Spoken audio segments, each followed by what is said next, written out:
I'm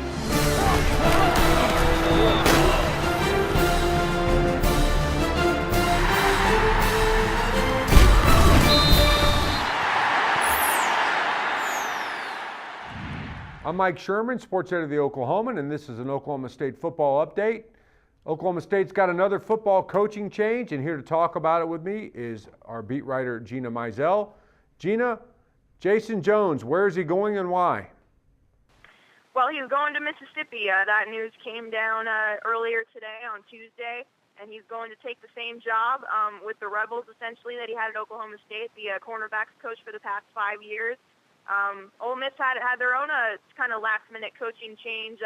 One of their top assistants, Wes McGriff, left to take the cornerbacks job for the New Orleans Saints. So made the jump to the NFL. So that happened just a week ago.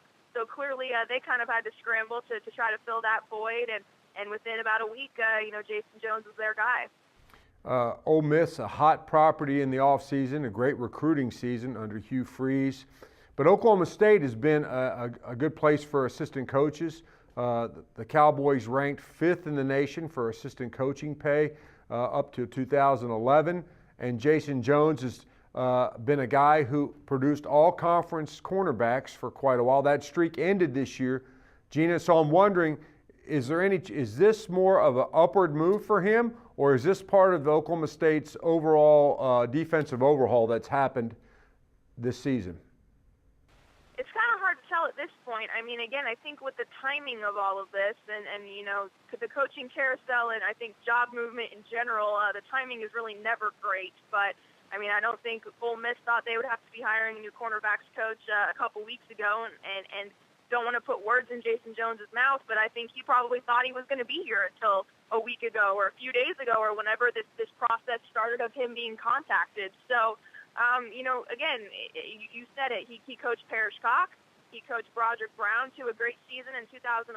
But obviously, the cornerbacks specifically were kind of the ones to blame for a lot of those defensive breakdowns for Oklahoma State, especially during the stretch run of last season. The cushion, everyone wants to talk about that. The big 10-yard cushion that they would allow receivers to catch the ball. That just was pretty maddening for a lot of Cowboy fans. So it's kind of interesting to see that obviously he's had some success, but this season not so much, and it was the case with a lot of the defensive staff members. So, again, it's hard to tell if he got a pay raise going to Ole Miss or if he just wanted to change the scenery. He played at Alabama, so he's familiar with the SEC or what.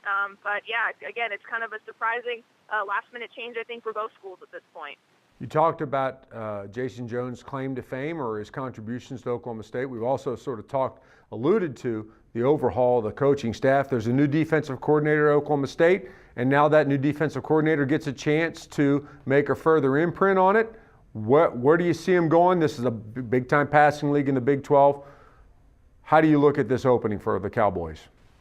Yeah, well, again, it's just the timing is not great because spring practice starts on Monday, so they're going to be kind of scrambling here with just a week to go before spring ball starts. So I'll be curious to see if they try to make a hire quickly before practice begins, or if they let somebody else, maybe someone like a Van Malone, who coaches the safeties, kind of take over all the defensive backs, at least for the time being. So it's not ideal for anybody, but it'll be interesting to see, what the Cowboys do here moving forward. Thanks, Gina. That's all for this OSU update, but you can stay with the best coverage team every day at News OK and every morning in the Oklahoman.